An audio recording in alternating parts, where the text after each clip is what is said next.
Amados, eu não sei se você acompanhou um movimento todo que houve nessa nação ontem. O Descende. Mais de 170 mil pessoas decidiram encher 3 estádios, 2 em São Paulo, 1 em Brasília, para glorificar o nome do Senhor, honrar o nome do Senhor. Um momento muito marcante para toda a nossa nação foi justamente o momento em que o pastor Todd White estava pregando no ginásio do Morumbi, e ele ouviu que no ginásio lá em Brasília, no estádio do Morumbi, lá no estádio em Brasília, onde o presidente Bolsonaro decidiu participar do evento por um instante, entregou a sua vida para Jesus. Tem alguém feliz com isso? Eu não entendi. O teu presidente aceitou Jesus como Senhor e Salvador. Você pode glorificar o Senhor por isso?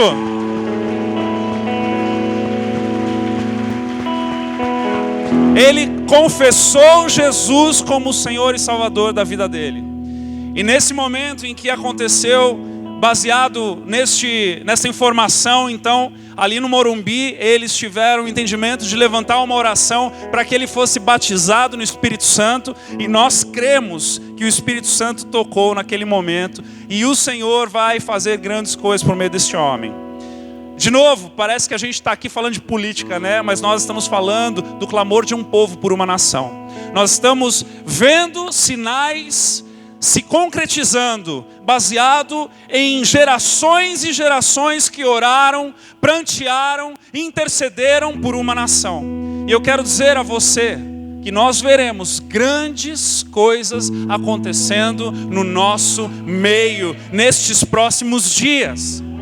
Nós veremos pessoas se convertendo, nós veremos igrejas crescendo, prosperando, igrejas com infraestruturas, assim como ocorreu em muitos outros lugares do mundo, em épocas de avivamento, onde igrejas começaram a ficar abarrotadas de pessoas, porque o Senhor estava se movendo. E eu quero dizer e crer nessa noite com você, de que o Senhor está fazendo a mesma coisa no Brasil em 2020. Nós veremos grandes coisas enquanto vivos. Nós veremos grandes coisas acontecendo nessa nação.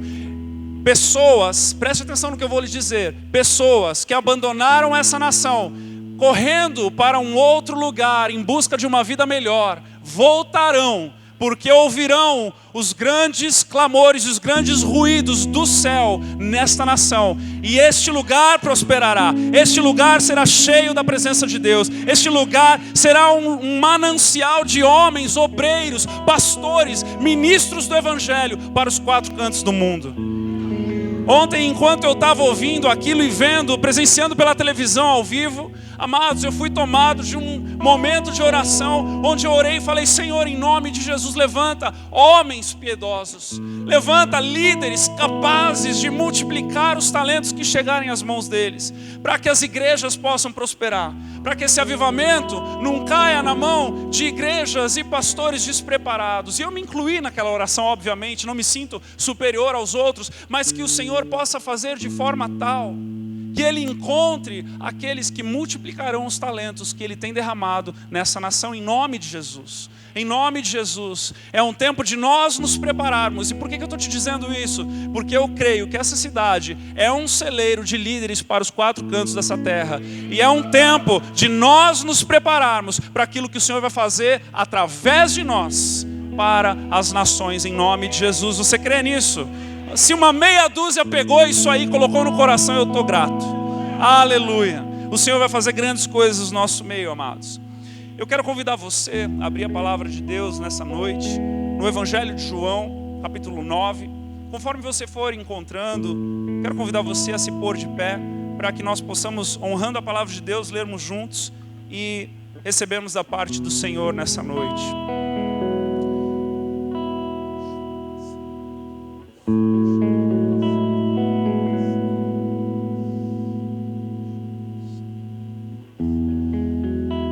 João capítulo 9,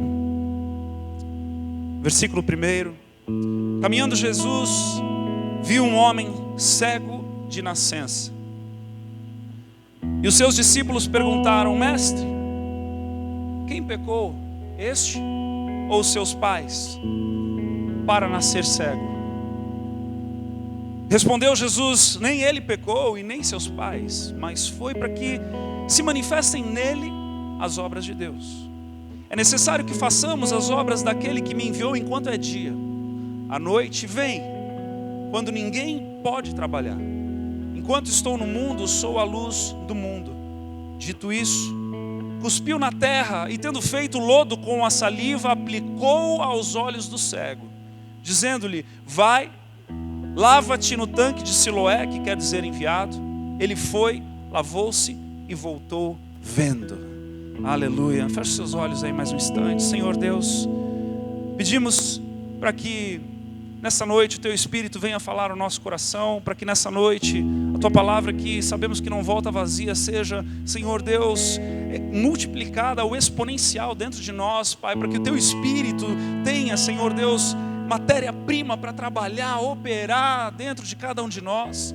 Oro, Senhor Deus, para que na medida de cada um que está aqui nessa noite, Senhor, que na porção que cada um aqui nessa noite precisa receber da Tua palavra, Senhor Deus, na linguagem que cada um nessa noite aqui precisa receber, que o Senhor opere por meio de forma sobrenatural sobre cada vida, sobre cada pensamento, sobre cada coração, sobre cada espírito, alma e corpo, Senhor Deus, que estão aqui nessa noite. Oramos, Pai, para que a Tua palavra, que é eficaz, Senhor Deus, que é como uma espada de dois gumes, Senhor Deus, que venha, Senhor Deus, trazer revelação, trazer rema, trazer separação daquilo que é terreno com aquilo que é celestial, trazendo conhecimento, sabedoria e principalmente, Deus, uma mudança completa de mente em cada um de nós, em nome de Jesus. Amém.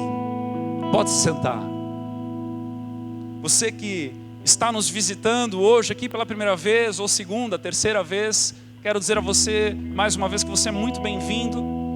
Eu oro para que você possa fazer desse lugar a tua segunda casa, fazer deste lugar, melhor ainda, a extensão da sua própria casa, para que quando nós estivermos juntos cultuando ao Senhor, louvando ao Senhor, adorando ao Senhor, sejamos como um, para que o Senhor, aquele que está no meio de nós, possa se agradar, se alegrar de tudo aquilo que Ele já está derramando sobre cada um de nós. Sabe quando você está dirigindo um carro e quando você olha para o retrovisor, seja da esquerda ou seja da direita, todos nós sabemos que há um ponto cego. Há um lugar onde, ainda que nós estejamos numa posição correta, dirigindo, olhando para frente, quando nós olhamos para o retrovisor, nós temos uma abrangência de visão daquilo que está atrás de nós. Mas existe um lugar que é um lugar conhecido como ponto cego. Um lugar onde nós temos a certeza de que não temos visão para aquilo. E esse texto, ele fala também a respeito do ponto cego da humanidade. Porque neste texto, esse texto ele não trata somente a respeito do cego de nascença, mas ele trata a respeito da cegueira da humanidade. Ele trata a respeito de algo que vai muito além do que somente a história ou o testemunho daquele cego de nascença. A primeira cegueira que eu quero compartilhar com você, que esse texto nos mostra, nos aponta aqui nessa noite, é a cegueira deste cego de nascença. O texto diz no versículo 1 do capítulo 9, que caminhando Jesus, ele havia acabado de sair do templo, ele teve uma grande discussão lá. Os líderes religiosos buscaram fazer algo mal contra Jesus. Jesus sai andando no meio daqueles homens. E no caminho, caminhando Jesus, viu um homem cego de nascença. Então, Jesus se depara com um homem que é cego de nascença. Obviamente, o cego de nascença não poderia ver que Jesus estava ali. Mas Jesus olha para aquele cego. Jesus se inclina para aquele cego. Assim como ele se inclina para toda a humanidade quando ele vem para morrer e pagar o pecado que está imposto, que está incutido naquela semente pecaminosa que está sobre a humanidade. Jesus, ele vem de forma proposital, ele vem de propósito para pagar o preço que cada um de nós deveríamos pagar nós mesmos, mas que seria impossível, porque nós já nascemos da semente pecaminosa. Ou seja, Jesus mais uma vez, ele vai em direção àquele que é cego. Assim como ele foi em direção a cada um de nós. Jesus te alcançou quando você ainda era cego. Quando você ainda não sabia quem era Jesus. Quando você ainda não sabia o que Jesus poderia fazer por você. Quando você ainda não fazia a menor ideia do papel de Jesus na tua vida. Assim Jesus se apresenta para aquele homem, cego de nascença. Ele vai em direção a este homem. No versículo 6, do versículo 2 ao versículo 5, Jesus fala com seus discípulos e conversa, e nós vamos voltar para este momento, já na sequência. Mas eu quero pular por enquanto, eu quero ir até o versículo 6 contigo, onde Jesus cospe na terra, e tendo feito o lodo com a saliva, pensa que coisa mais graciosa, né? Mais higiênica.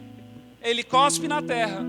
E eu fui dar uma olhada o que esse cuspe significa, e é muito interessante porque o cuspe naquela época era um sinal de manifestações espirituais. Quando ora alguém iria orar pela cura de uma pessoa, seja qual fosse ali,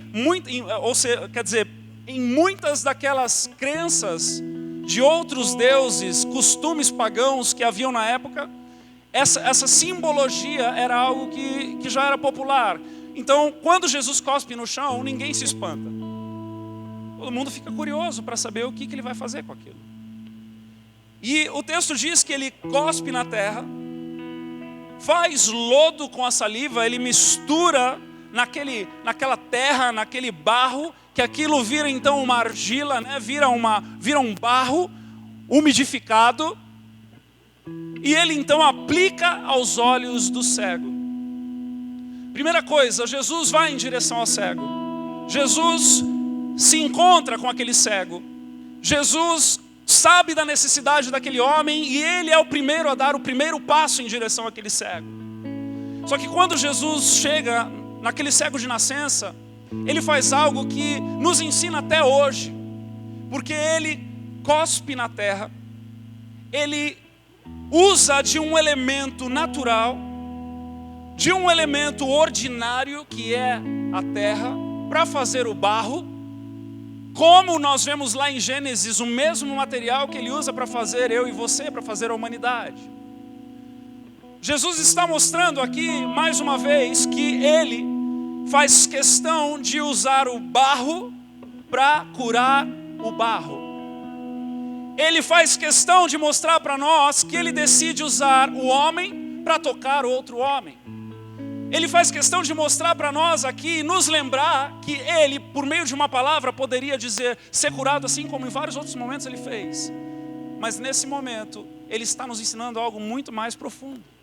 Ele está nos ensinando que por meio do barro se cura barro. É com barro que se resolve o problema de barro. É quando a palavra ensina a mim e a você que eu e você, quando confessamos os nossos pecados uns aos outros, nós somos curados. É quando a palavra nos ensina que o ferro com ferro se afiam e nós nos entregamos uns para os outros, para que sejamos encontrados confiáveis e que possamos usar a vida do outro para tratar as nossas feridas. É um momento em que Jesus diz, olha, eu vou manipular este barro, mas eu vou usar do barro para um outro barro. Quando você decide servir ao teu irmão, você é manipulado por Cristo para curar a cegueira dele. Olha que coisa linda. O Senhor nos ensina isso por meio deste processo de cura. Ele vai em direção ao necessitado, ele vai em direção ao cego de nascença, mas ele decide colocar um elemento no meio entre ele e o cego de nascença, um outro ex-cego de nascença, eu e você. Quando nós temos a graça de chegarmos na vida de alguém e revelarmos Cristo para aquela pessoa. E Jesus então cospe na terra, tendo feito lodo com a saliva, aplica aos olhos do cego. E o texto poderia acabar aí, ou o milagre poderia acabar aí, de repente os olhos dele são refeitos, e ele imediatamente começa a enxergar, mas ele dá ainda uma terceira etapa nesse processo. E essa terceira etapa diz, vai e lava-te no tanque do enviado. Siloé. quer dizer enviado. E o texto diz que ele foi, lavou-se e voltou vendo. Jesus olha para o cego, preste atenção nisso.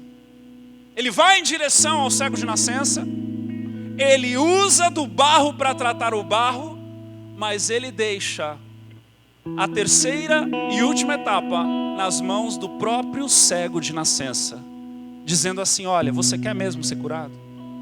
Você quer mesmo receber de uma nova visão? Você quer mesmo receber da vida eterna? Você quer mesmo viver uma novidade de vida? Então agora você faz o seguinte: você vai em direção ao enviado e vai lavar estes olhos, porque a partir do momento em que você fizer algo, crendo debaixo de uma direção, debaixo de uma palavra profética, debaixo de um agir na fraternidade cristã, você vai então fazer algo aqui que vai mudar a tua vida de uma vez por todas. Estes são os 3 momentos deste cego de nascença. Assim como é na nossa vida com Jesus. Jesus se apresenta por meio de um irmão. Quantos de nós não temos essa história, não é? Estávamos vivendo a nossa vida, talvez num problema, numa crise, numa circunstância totalmente complicada. E aí, de repente, um vizinho, um parente, um amigo, um estranho se aproxima de nós e diz: olha, eu quero falar para você a respeito de um tal de Cristo. E este barro então vai em direção ao outro barro, e ele revela, manipulado por Cristo, manipulado pelo caminho, a verdade e a vida, manipulado por Jesus, então ele vai e ele revela o caminho de regresso ao Pai. Ele revela o caminho de regresso ao Senhor Deus Todo-Poderoso. E aí fica na mão, e como ficou na mão de muitos de nós que estamos aqui nessa noite, darmos os nossos passos em direção ao tanque de Siloé, em direção ao tanque do caminho, em direção à cruz. E quando então nós vamos em direção à cruz por meio do arrependimento, quando nós caminhamos em direção à cruz e nós nos prostramos para lavar a cegueira dos nossos olhos, e nós nos inclinamos para nos dispormos ou nos despimos daquilo que nós somos, e nós nos humilhamos na presença de Jesus, Jesus então, nos levanta do lugar onde nós estamos e nos promete uma vida de eternidade, e nos transforma, e nos sara, e nos cura, e nos dá uma visão nova de eternidade. Ele diz: o que você está vendo aqui não se compara à eternidade que eu tenho preparado para você, e os nossos olhos são abertos para uma eternidade. É exatamente isso que o texto está nos ensinando, além de somente aquele episódio da cura daquele cego de nascença. Mas há também uma segunda cura de uma segunda cegueira que este texto trabalha. E esta segunda cegueira inclui todo o resto da humanidade que já tem os olhos abertos para a eternidade. Porque aqueles que nasceram de novo foram estes cegos de nascença que aprenderam a ver não agora numa visão carnal, numa visão mundana, numa visão terrena de 120 anos, mas agora estão olhando para uma eternidade. Mas haviam aqueles que estavam caminhando com ele, que já tinham uma visão, de certa forma, esclarecida a respeito da eternidade, porque eram discípulos de Jesus, assim como eu e você. Mas todo discípulo de Jesus ainda tem pontos cegos na caminhada. Todo discípulo de Jesus ainda tem pontos que, ainda que olhe muito bem para um retrovisor, para a direita, para a esquerda, para trás, para frente, existem lugares onde nós precisamos ser conduzidos pelo Espírito Santo para que Ele abra os nossos olhos.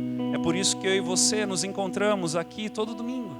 É por isso que eu e você somos desafiados a lermos a palavra de Deus todos os dias.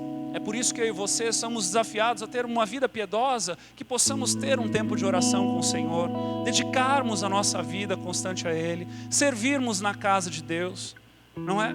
Ontem, olhando para aquelas multidões naqueles estádios, abarrotados, o de Brasília talvez era o que estava mais vazio, que na verdade devia ser o que deveria estar mais cheio, né? Mas nós vimos ali os 2 estádios de São Paulo, abarrotados de pessoas. E eu olhando para aquilo, eu falava: Senhor Deus, que essas pessoas perseverem na sua fé cristã. Que essas pessoas não façam com que este sábado de intensidade não os roube do domingo no culto das suas igrejas locais. Para que eles possam estar recebendo do seu alimento diário, do seu pão, do arroz com feijão. Porque na verdade, amados, tem muita gente que fala, poxa vida, eu vou na igreja, eu ouço o que eu já ouvi, eu aprendo o que eu já aprendi, parece que não faz o menor sentido eu ficar indo na igreja, né? E aí uma vez eu ouvi uma pessoa dizendo assim, olha, eu também não me lembro exatamente do que eu almocei todos os dias dos últimos 5 anos. Mas uma coisa eu sei, é que se eu estou de pé aqui hoje é porque eu almocei todos os dias. E a nossa jornada cristã, ela é dessa forma. Porque existem pontos cegos na nossa vida, na nossa jornada, em que o Espírito Santo vai nos conduzindo. E veja só o que acontece. No versículo 1, Jesus diz, o texto diz, caminhando Jesus viu um homem cego de nascença. E aí os seus discípulos também viram aquela situação, observaram Jesus se aproximando daquele cego de nascença, acompanharam Jesus até aquele cego. Imagino eu que ainda estavam a uma certa distância daquele cego, e eles usam dessa oportunidade para falar a respeito do que estava por vir, do que eles estavam por aprender e experimentar. Então seus discípulos perguntam, mestre, quem pecou, este ou os seus pais, para que nascesse cego? Esse tipo de conversa era uma conversa muito comum entre os líderes judeus religiosos. Porque havia uma tradição de que, por conta de uma pessoa nascer com algum problema de saúde, alguma deficiência física, alguma deficiência mental, acreditava-se que os pais ou algum parente longínquo ou alguém da família havia cometido algo que desagradasse a Yahvé, ao Senhor Deus Todo-Poderoso, e por conta disso, então, eles colheriam uma maldição. Se você for ler o livro de Jó, o livro inteiro de Jó trata exatamente isso. Aqueles amigos de Jó dizendo, olha Jó, você fez alguma coisa errada. Para você viver o que você está vivendo, alguma coisa feia você fez. Arrepende-se, Jó. E Jó dizendo, eu não fiz nada de errado. Tão certo como Deus que está no céu, eu estou aqui na terra. E então o Senhor se apresenta para Jó dizendo, olha Jó, você está se defendendo, mas deixa eu te dizer quem eu sou. E aqui neste momento nós vemos os discípulos ainda com pontos cegos na sua jornada, tentando entender, tentando identificar, falando a respeito de um passado, falando a respeito de uma tradição, falando a respeito de algo que eles poderiam ali, agora preste atenção no que eu vou dizer, teologizar por muito e muito tempo, por muitas e muitas horas, eles podendo dizer, olha, veja bem, lá na lei mosaica diz isso, isso, isso. Mas nós tivemos ali aquele mestre que nos ensinou aquilo e aquilo outro, porque no original e agora na língua contextualizada em que nós estamos, porque já é diferente, o hebraico de hoje já é diferente do hebraico de Moisés e o que estava escrito e aquilo tudo. E eles poderiam então entrar em uma discussão teológica, algo que poderia roubá-los da experiência que eles estavam prestes a viver. E naquele momento, então, quando eles começam a perguntar algo técnico para Jesus, algo da tradição para Jesus, algo que ali estava muito fácil de se falar a respeito disso, Jesus vai lá e corta na veia essa conversa, e ele responde o seguinte, ele diz, olha, nem ele pecou, nem seus pais, mas foi para que se manifestem nele as obras de Deus. Jesus diz assim, vamos parar de falar de passado e vamos falar do presente. Discípulos, nós estamos aqui. Vocês vão ficar querendo discutir isso aqui agora ou vocês vão querer agir em favor desse homem? Discípulos do meu coração, vocês vão querer ficar agora tentando encontrar a melhor explicação pelo que vocês estão vendo? Ou vocês querem ser ferramentas e instrumentos agora aqui neste exato momento para verem algo sobrenatural e fazerem parte de uma linda história? Jesus estava tirando pontos cegos deles naquele momento, dizendo: olha, tem muito argumento que a gente pode entrar e começar a conversar a respeito disso, mas isso não vai nos levar a lugar nenhum, e muito pelo contrário, vai nos roubar o aqui e o agora, que nós poderemos ser agentes na vida deste cego de nascença. Um dos conselhos que Paulo dá a Timóteo, num determinado momento, nas cartas pastorais, ele diz assim: olha, não se venda para essas discussões sem fim, para essas genealogias infindáveis. Seja fiel àquilo que Deus colocou nas tuas mãos, permaneça naquilo que Deus colocou nas tuas mãos. Não entre nessas discussões que são em vão, que não te levam a lugar nenhum, mas viva o hoje, viva o agora.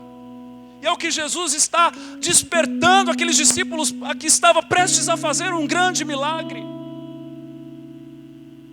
Jesus estava falando: olha, tudo bem, vocês já conversaram, já ouviram mestres falando a respeito disso, a gente pode até conversar sobre isso daqui a pouco, mas prestem atenção na oportunidade que vocês estão tendo agora para tocar na vida deste cego de nascença. Prestem atenção como se faz. Jesus é o único que pode dizer isso, né? Ele diz, é como se ele estivesse dizendo: ó, fica de olho aí, deixa eu resolver esse negócio aqui, eu vou mostrar para vocês como é que faz, depois a gente conversa. E aí Jesus diz: é necessário que façamos. Está escrito no plural aí na tua Bíblia? Ele poderia dizer: é necessário que eu faça as obras daquele que me enviou. Eu faço as obras daquele que me enviou. Convém que eu faça as obras daquele que me enviou enquanto é dia. A noite vem quando ninguém pode trabalhar. Poxa, ó, fui pego agora. Mas aqui na área tá: façamos. É necessário que façamos as obras daquele que me enviou. Enquanto é dia, a noite vem quando ninguém pode trabalhar. Se fosse no singular, ele diria: a noite vem enquanto eu não poderei trabalhar. Mas ele está dizendo ainda no plural: ninguém pode trabalhar. Enquanto estou no mundo, sou a luz do mundo. Obviamente que aqui agora ele toma para si, mas ele está dizendo: olha, foi para que se manifestem nele as obras de Deus. É necessário que façamos as obras daquele que me enviou. Então ele desafia os seus discípulos a fazer a obra de Deus. E ele diz que é necessário que se manifestem. Então, quando nós vemos isso aqui no plural, quando nós entendemos que a palavra de Deus está nos apontando um caminho, quando nós vemos que Jesus está falando: olha gente, não vamos ficar aqui discutindo, vamos agir, vamos fazer, vamos deixar o Senhor operar no meio de nós. E obviamente o Senhor operar no meio de nós naquele momento era o próprio Jesus. Mas parafraseando para os nossos dias aqui, vamos deixar o Senhor operar no meio de nós. Eu sou de uma época em que a Bíblia que se ganhava ou se comprava era uma só. Era uma Bíblia preta, de capa dura. Você se lembra dessa Bíblia? Se você é cristão há 20 anos, 30 anos, assim como eu, né? Você tinha aquela Bíblia de capa preta, dura. Todo mundo que olhava para aquele livro sabia que era uma Bíblia, não é verdade? Era a única Bíblia que tinha, né? Hoje a gente tem tudo quanto é tipo de Bíblia, né? Bíblia de capa colorida, Bíblia de capa Jesuscope, Bíblia de capa do não sei do que, da mulher ousada, do homem bravo, da não sei do que, do peão, a Bíblia do sertanejo, a Bíblia do cientista, a Bíblia do... tudo quanto é tipo de Bíblia, tudo quanto é tipo de capa. Pessoas estão cada vez mais assistindo pregações uma atrás da outra. Livros que eram completamente raros para você encontrar, do século XVIII, do século XVII, do século XVI, hoje eles estão sendo produzidos de novo numa intensidade. Pessoas estão lendo e lendo e lendo e lendo e lendo. A pergunta que eu tenho para fazer para nós é: o que é que nós estamos fazendo com todo esse conhecimento? Será que tem nos servido simplesmente para nós começarmos a discutir entre nós quem está certo e quem está errado? Ou será que é para nós sairmos fazendo com o pouco que nós conhecemos? Será que estamos sendo conduzidos a uma prática? Ou estamos sendo conduzidos para um iluminismo? Para sermos cheios da palavra no que diz respeito em si mesmado para nós mesmos? E Jesus então aponta, olha, há uma cegueira que eu vou usar para descobrir a cegueira de vocês. Eu vou tratar de uma cegueira aqui, vocês vão ver, e a partir do momento que vocês olharem, a cegueira de vocês também vai ser curada. Eu vou pegar esse cego de nascença aqui e eu vou fazer ele ver. Para que vocês vejam que o foco não está em descobrir se o pai, se o avô, quem foi que pecou, mas o foco está em entender que nós estamos, enquanto é dia, no ano aceitável do Senhor, enquanto temos vigor, fôlego, nós podemos então avançar e sermos ferramentas nas mãos do Senhor. Sabe, amados, se nós ficássemos somente nesse texto, onde Jesus se apresenta como a luz do mundo, enquanto estou no mundo, sou a luz do mundo. E obviamente Ele é a luz do mundo no momento em que Ele está no mundo, porque Ele é o modelo perfeito. Ele é o segundo Adão. Ele é aquele que veio do céu para nos ensinar, para abrir o caminho, para nos mostrar como eu e você devemos viver a nossa vida. Tem alguém aí? Ele é a luz do mundo enquanto Ele está no mundo. Agora, Ele disse algo também para nós, que nós encontramos lá em Mateus capítulo 5.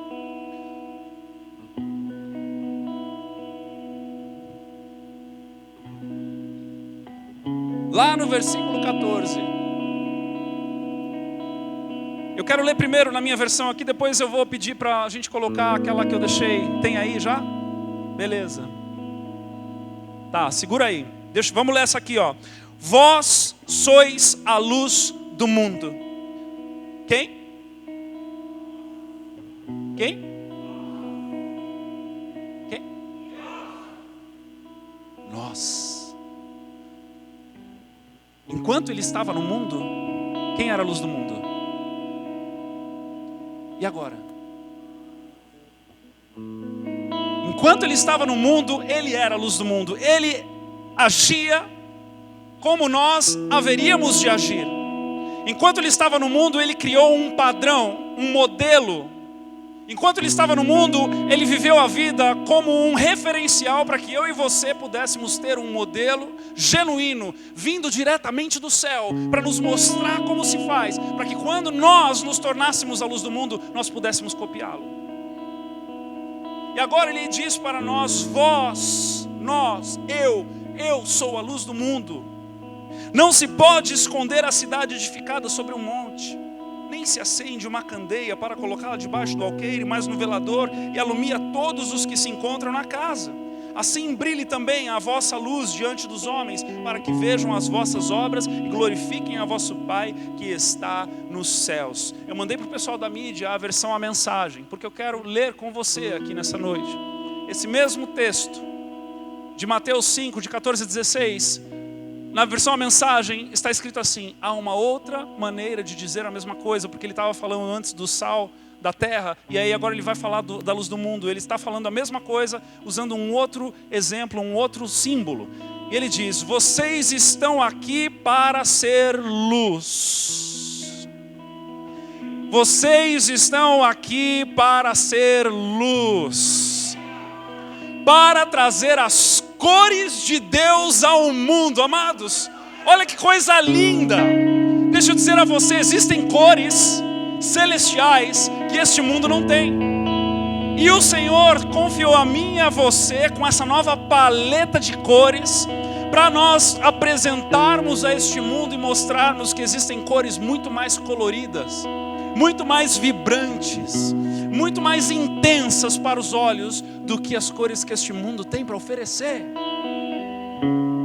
Deus não é um segredo a ser guardado. Oh, meu Deus. Amados, tem gente vivendo o cristianismo secreto. É o 007. Agora que a Bíblia está no telefone, então, meu pai, nem a Bíblia de capa preta mais dá para andar na rua com ela. O irmão mora 10, 15 anos do lado da casa do vizinho e não sabe que o cara é crente. Ouve o casal discutindo, quebrando o pau lá dentro da casa, e nem para depois de um tempo tocar a campainha e oferecer ajuda. Pessoas que estão no trabalho, colegas de trabalho, se separando. cheio de crente em volta, ninguém faz nada, abaixa a cabeça e lamenta, oh, que dó. Deus não é um segredo a ser guardado, amada igreja. Vamos torná-lo público, que tal? Vamos torná-lo público, tão público quanto uma cidade num plano elevado. Se faço de vocês portadores da luz, não pense em vocês, não pense em vocês que é para escondê-los debaixo de um balde virado. Quanto será? Quantas vezes, quantas oportunidades que nós tivemos, que deixamos passar, e escondemos a luz como se estivéssemos colocado dentro de um balde virado, de ponta cabeça.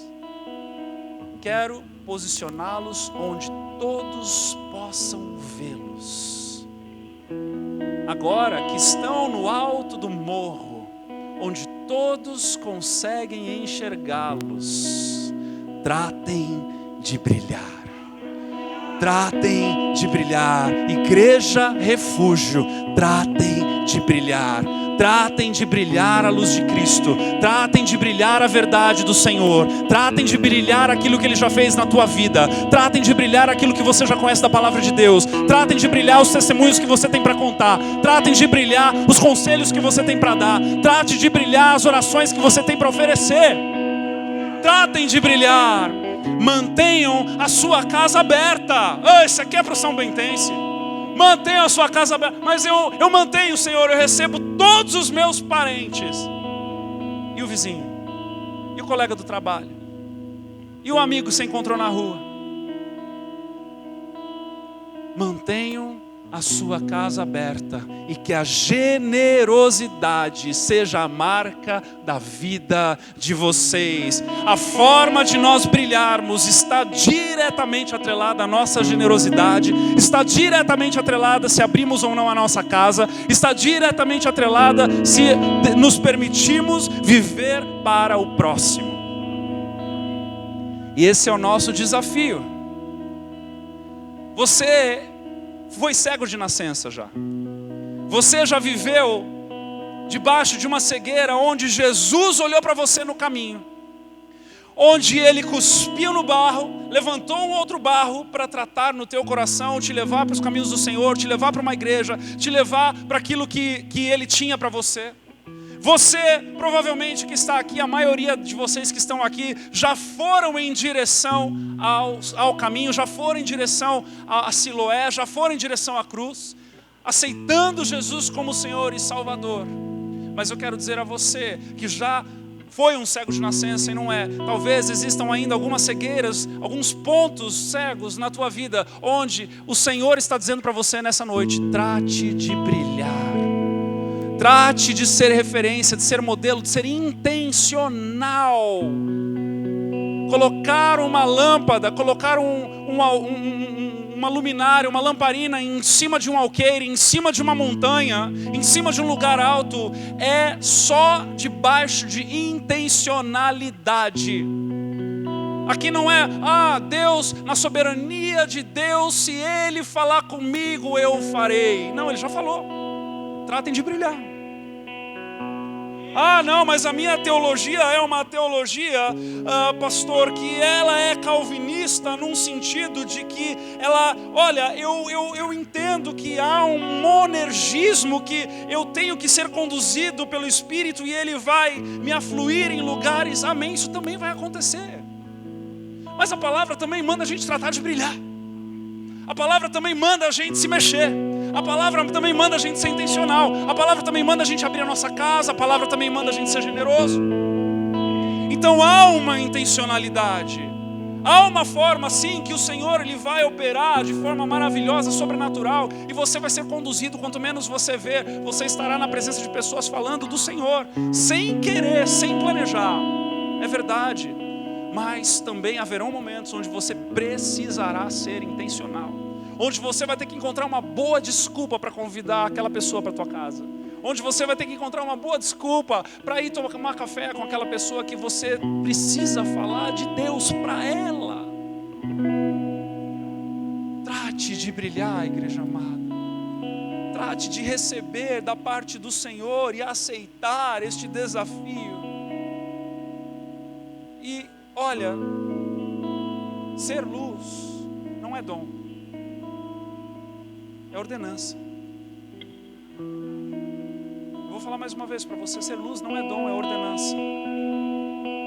Talvez você diga: mas eu já fui isso lá atrás. Eu vou te dizer como teu pastor: volte a ser hoje. Volte a ser hoje. Porque o Senhor continua te ordenando a pregar o Evangelho. O Senhor continua te ordenando a pregar o Evangelho em Judeia, Samaria, até os confins da terra, a fazer discípulos. O Senhor continua te mandando. O Senhor continua te comissionando. O Senhor continua falando ao teu coração. O Senhor continua trabalhando na tua vida para que você saia de onde você está e você, de forma intencional, se mova em direção àquele que precisa. Esses dias eu estava pensando, eu falei: Senhor, eu preciso de novas ideias, esses dias eu me peguei orando, falei: Senhor, em nome de Jesus, me leva no dia de hoje para conhecer pessoas que eu nunca falei com elas na minha vida. Me dá a oportunidade de conhecer alguém novo nessa cidade. Me dá a oportunidade de falar com uma pessoa que eu ainda não sei o nome, não sei da história, não sei do paradeiro. Eu tenho feito orações assim ultimamente, o Senhor tem me dado essa graça de me inclinar para aquele que eu ainda não conheço.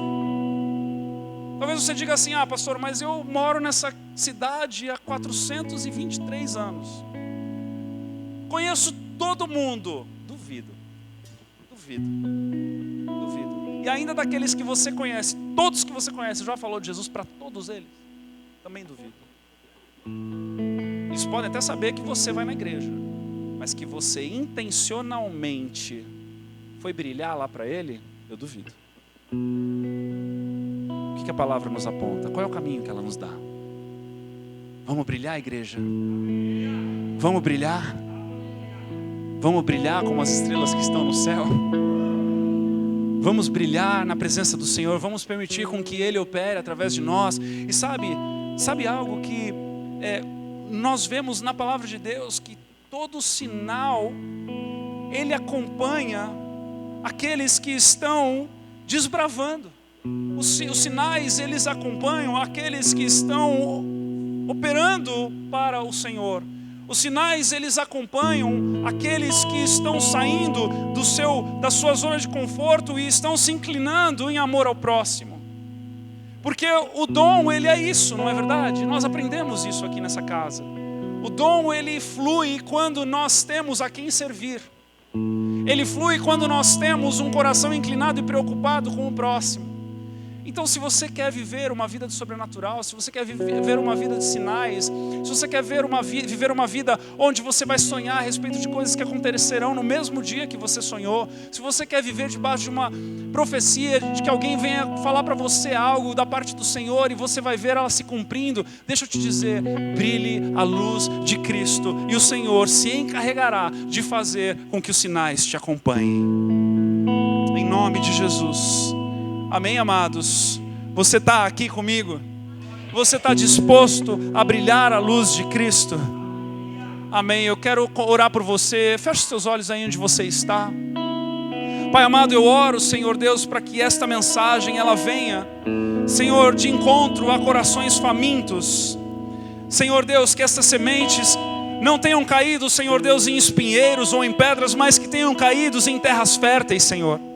Eu oro, Deus, em nome de Jesus, para que, Senhor, tudo que o Senhor operou, falou, Senhor Deus, lembrou nesta noite, Senhor Deus, que em cada coração, daqueles que já foram cegos de nascença, e aqueles que estão neste lugar, Senhor Deus, talvez um lugar de apatia, um lugar, talvez, Senhor, ainda de buscar, tentar entender, discernir as coisas e estarem perdendo o momento que o Senhor os levou.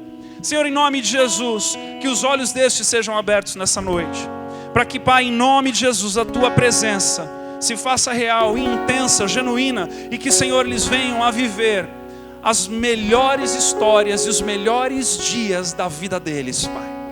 Senhor, em nome de Jesus, eu profetizo sobre esta casa, sobre esta igreja, sobre este povo, Senhor, que em nome de Jesus nós viveremos os melhores dias da nossa vida daqui para frente, Senhor.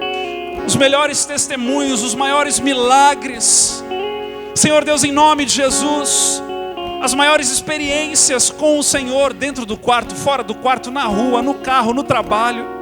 Senhor Deus, em nome de Jesus, que como continuação, Senhor Deus, dessa proclamação que o Senhor nos deu, nós possamos viver, Senhor Deus, uma vida de sobrenatural em sobrenatural no meio de nós. Que os testemunhos se multipliquem, Senhor, que as tuas obras, Senhor Deus, sejam numerosas no meio de nós, e que nós possamos nos regozijar todas as vezes, Senhor Deus, quando viermos celebrar a Ti neste lugar, nos domingos, que nós possamos nos alegrar por tudo aquilo que o Senhor fez através de nós na semana que se passou, Senhor. Que assim seja no meio de nós, que não caiba dentro de nós aquilo que o Senhor está prestes a fazer através de nós, em nome de Jesus, em nome de Jesus. Eu quero, neste momento, eu vou fazer 2 momentos aqui nessa noite. Primeiro momento, nós estamos voltando com os nossos pequenos grupos, que nós chamamos de Em Casa. Para você que está nos visitando, diga, pastor, o que é um Em Casa, né? Apesar do vídeo, que foi bem explicado, o Em Casa é um grupo pequeno, onde nós nos reunimos nas casas. No livro de Atos, capítulo 2, a palavra nos ensina que nós devemos nos encontrar no templo e de casa em casa. Porque no templo nós recebemos uma palavra apostólica, recebemos uma direção, recebemos um ensino da palavra de Deus. É a oportunidade que nós temos de cultuar ao Senhor juntos. Mas num grupo pequeno, quando você está inserido em casa, dentro de uma reunião caseira, é lá que você é conhecido. É lá que o teu nome se torna popular.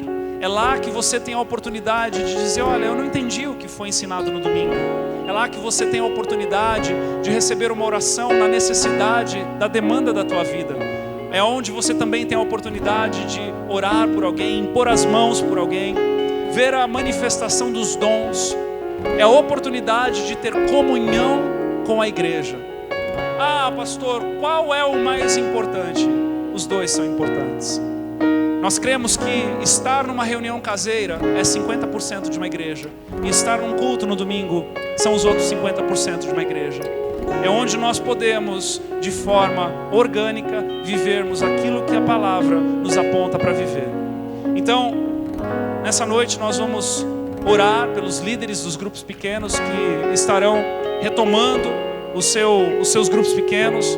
Nós temos novos líderes que já estarão começando, outros grupos também. E eu quero dizer a você que o Senhor tem feito grandes coisas já no nosso meio.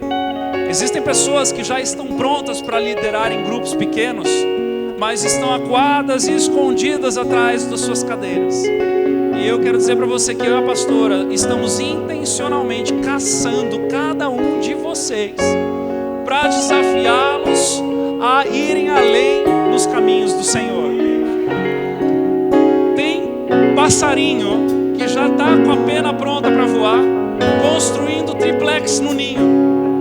E Deus me incumbiu de dar um chute nesses passarinhos para eles caírem desse ninho e aprenderem a voar de um jeito ou de outro. Então eu quero dizer a você que ao longo desses próximos meses nós veremos novos Em Casa nascendo nessa igreja. Aleluia, vamos agradecer ao Senhor. Amém. Aleluia. Glória a Deus. Então, se você já está aí se coçando, falando, eu sou esse passarinho que preciso de um pontapé, adianta, antecipa, vem falar comigo. Vem falar comigo, porque aí eu não vou te dar um pontapé, eu vou falar, se joga. Tá bom? Venham falar comigo aqui na igreja. A gente está sempre aqui na parte da tarde, de terça a sexta, salvo exceções. Liga para Fernanda, marca um horário, a gente vem, conversa. De repente você está aí com o teu coração, Senhor, eu preciso fazer algo mais, Senhor, eu preciso fazer algo mais. E eu, como teu pastor, eu quero dizer a você, eu quero te ajudar a fazer algo mais, em nome de Jesus. Ah, mas tem áreas na minha vida que eu preciso tratar. Vem, a gente passa por um lava-jato, a gente ora, a gente unge com óleo, a gente impõe as mãos, a gente vê o milagre do Senhor e a gente te joga desse ninho, em nome de Jesus, para você viver os melhores dias da tua vida, em nome de Jesus. Então eu quero chamar os líderes de Em Casa para virem aqui na frente. tanto aqueles que estarão começando o seu grupo pequeno, quanto aqueles que irão retomar o seu grupo pequeno. Podem vir aqui, ficarem aqui embaixo. Nós como igreja vamos orar por você. Vocês têm um valor muito grande para essa casa, porque vocês estão sendo uma extensão pastoral. Aquilo que eu e a pastora Ju já não temos mais conta, por conta de agenda, vocês estão suprindo essa demanda de forma graciosa. Aleluia, aleluia, aleluia. Tem alguém vendo um casal novo aqui? Amém. Vamos ficar de pé então, vamos impor as nossas mãos, vamos estender as nossas mãos sobre eles. Oh, coisa boa. Olha, eu quero crer que até o final desse ano essa quantidade de líderes de casa vai dobrar. Em nome de Jesus. E a quantidade de pessoas sentadas aí também. Em nome de Jesus. Tem gente que nesse momento Deus está incomodando o coração. Deixa eu te falar algo. Baixa só um pouquinho, por gentileza. Tá lindo o que vocês estão fazendo. Não para não, só baixa. Não levem isso de bobeira. Prestem atenção. Se Deus está incomodando você que está aí sentado, em pé agora nesse momento, de que você tem que ter um grupo pequeno, de que já chegou a tua hora, de que você já recebeu uma palavra, de que você vem me procurar em nome de Jesus. Não retarda o que Deus quer fazer através da tua vida. Amém? Então vamos estender as nossas mãos por esses líderes. Senhor amado, nós te agradecemos pelo privilégio de estarmos, Senhor Deus, nessa noite, recebendo, Pai, este novo tempo, essa liderança, Senhor Deus, debaixo de uma direção, debaixo de um propósito celestial, Senhor, debaixo de uma forma orgânica, como o Senhor tem nos conduzido até aqui, Senhor. Nós te agradecemos pelo privilégio, Senhor Deus, de estarmos vivendo, igreja, debaixo desta realidade. Abençoa, capacita, guarda, Senhor Deus, prospera os caminhos, fortalece, traz de graça, conhecimento, sabedoria, unção, Pai, para que eles possam, Senhor Deus, estarem servindo, Senhor, esta casa, de forma, Senhor, tal, que eles mesmos se assustem por saberem que estão sendo ferramentas do Espírito Santo na vida da igreja. Senhor, em nome de Jesus, que cada café seja, Senhor, um divisor de águas na vida da tua igreja, que cada em casa, que cada momento de compartilhar da palavra seja um divisor de águas na vida da igreja, gerando maturidade, conhecimento, unção, crescimento, Senhor Deus, em nome de Jesus, para que nós possamos abandonar o leitinho e irmos em direção ao alimento sólido, segundo a tua palavra. Senhor Deus, em nome de Jesus, segundo o mover do teu Espírito, oramos também, Senhor, pela manifestação dos dons. Senhor, não um ou outro, dos 9 dons de 1 Coríntios 12, por meio destes em casa, em nome de Jesus. Senhor, que nós possamos ouvir, Senhor, de sinais, milagres, maravilhas, prodígios, Senhor Deus, vindo das histórias e dos testemunhos destes em casa, em nome de Jesus. Senhor, dê uma unção poderosa sobre estes homens e mulheres, Senhor, e que eles saiam rasgando tudo, em nome de Jesus. Amém e amém. Deus abençoe vocês. Só um instantinho. Algo que eu quero negritar aqui, a pastora veio me lembrar, é que o Tuia e a Tefa estão inaugurando um em casa em Rio Negrinho. Então nós estamos alargando as estacas, né? Estamos em São Bento e agora em Rio Negrinho. Vai saber se em casa não vira uma igreja, não é? Não, vontade não falta e fé também não. Em nome de Jesus, que o Senhor possa nos agraciar com isso. Você, antes de vocês se assentarem, só um segundinho, você que está aqui nessa noite, talvez não participe de um grupo pequeno ainda. Eu quero te dar 2 formas de você, talvez, ir em direção a isso. Uma delas é pegando um destes rostos aqui que você talvez encontre mais afinidade, ou já conheça, já tenha conversado, e trombe com eles ali no lobby a hora que acabar o culto. É uma forma de você fazer isso. Uma outra forma, talvez, pastor, eu acabei de chegar, eu não conheço ninguém, estou isolado, estou ilhado aqui nessa igreja ainda. Então você pega o telefone da secretaria, liga para a secretaria e nós vamos conversar com você e tentarmos entender o melhor lugar para que você possa estar participando de um grupo pequeno. Amém? Deus abençoe. Obrigado, queridos. Podem se sentar.